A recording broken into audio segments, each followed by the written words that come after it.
الله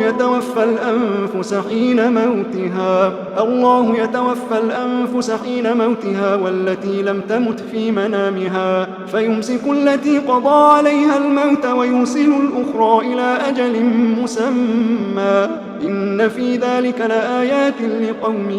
يتفكرون أم اتخذوا من دون الله شفعاء قل أولو كانوا لا يملكون شيئا ولا يعقلون قل لله الشفاعة جميعا له ملك السماوات والأرض ثم إليه ترجعون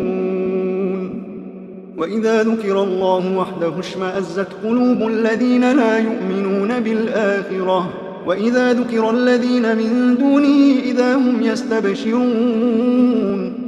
قل اللهم فاطر السماوات والأرض عالم الغيب والشهادة أنت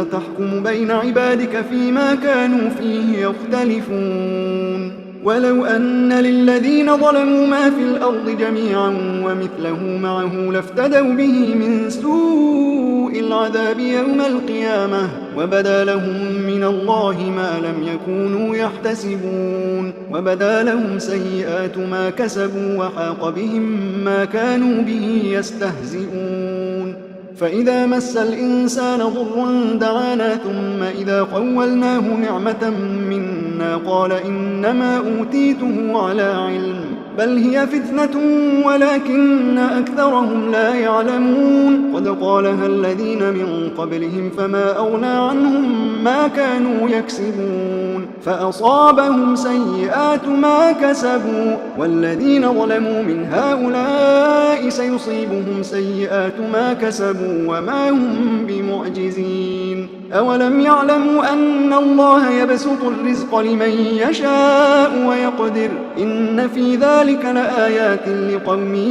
يؤمنون قل يا عبادي الذين أسرفوا على أنفسهم لا تقنطوا من رحمة الله قل يا عبادي الذين أسرفوا على أنفسهم لا تقنطوا من رحمة الله لا تقنطوا من رحمة الله لا تقنطوا من رحمة الله إن الله يغفر الذنوب جميعا إنه هو الغفور الرحيم وأنيبوا إلى ربكم وأسلموا له من قبل أن يأتيكم العذاب ثم لا تنصرون واتبعوا أحسن ما أنزل إليكم من ربكم من قبل أن يأتيكم العذاب بغتة وأنتم لا تشعرون أن تقول نفس يا حسرة على ما فرطت في جنب الله وإن كنت لمن الساخرين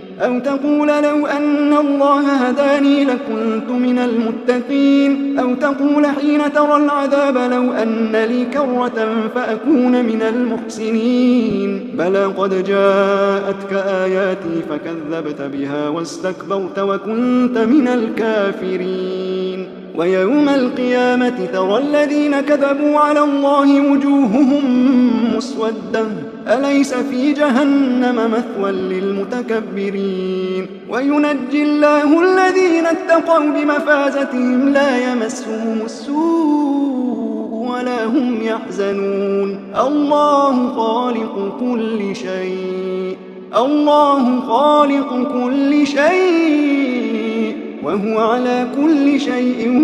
وكيل له مقاليد السماوات والأرض والذين كفروا بآيات الله أولئك هم الخاسرون قل أفغير الله تأمرون